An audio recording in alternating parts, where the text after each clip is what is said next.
Hello my friend, my name is Lesmana Aji. I would like to tell you about consecutive interpreting and note taking.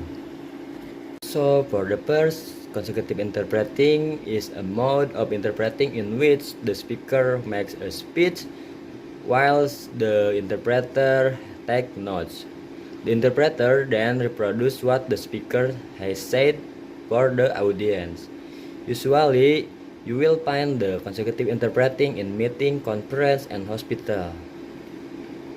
Consecutive interpreting adalah sebuah metode mengalihbahasakan yang dimana pembicara akan berbicara sementara seorang interpreter akan menulis notes yang akan dibicarakan nantinya kepada target language.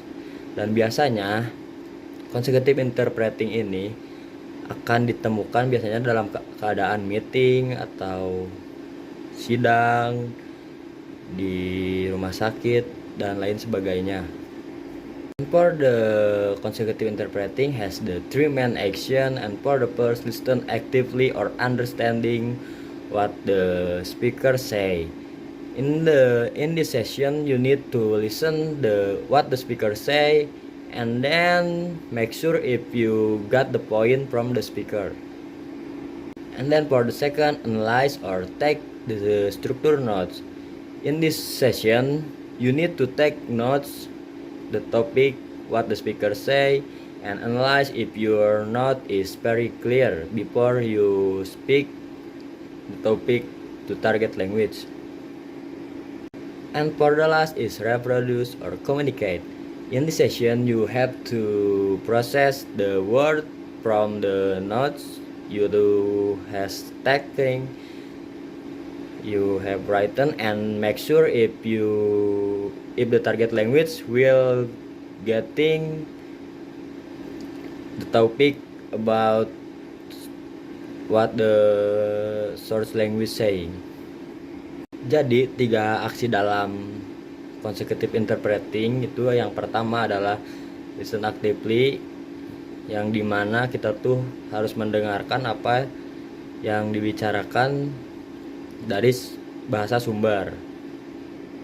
Dan yang kedua, analyze atau take structure notes, adalah yang dimana pada bagian ini seorang interpreter akan membuat sebuah catatan yang akan dibicarakan nantinya kepada target language, sehingga bahasa yang disampaikan nantinya akan sangat baik dan dapat dimengerti oleh target language. Dan pada bagian ketiga, reproduce, seorang interpreter akan mengolah kembali kata-kata yang sudah ia tulis dalam notes sebelum disampaikan kepada target language, agar the target language bisa mengerti apa yang disampaikan dari sumber bahasa tersebut. And for the next, we will talk about note taking in consecutive interpreting. Note taking in consecutive interpreting is the process you had to write down what the speaker say. Usually, the interpreter will take a notes with some symbol, or you can draw anything you has to remember in your mind, and make sure if you will remember the topic or main idea from what the speaker say. Note taking dalam consecutive interpreting adalah sebuah proses di mana kamu harus menulis atau mencatat apa yang dibicarakan source language atau sumber bahasa. Biasanya seorang interpreting akan menulis sebuah simbol agar mudah diingat dan untuk dibicarakan nantinya kepada target language. Note taking is one of the most important skill that consecutive interpreter must have. For the skill in note taking, you had to good in listen, written, and speech. Jadi consecutive interpreting menggunakan note taking itu adalah salah satu hal yang penting. Dan skill yang dibutuhkan dalam note taking ini adalah mendengarkan, menulis, dan berbicara. Here are some tips for note taking and for the first. Take notes quickly. Importantly, don't wait for the right word because in this session you don't have much time. Jadi untuk yang pertama, buatlah sebuah catatan dengan cepat karena kamu tidak punya waktu untuk mencerna apa yang dibicarakan sumber bahasa tersebut. And for the number 2, jot down easy to understand words to jog your memory when you have to deliver the speech.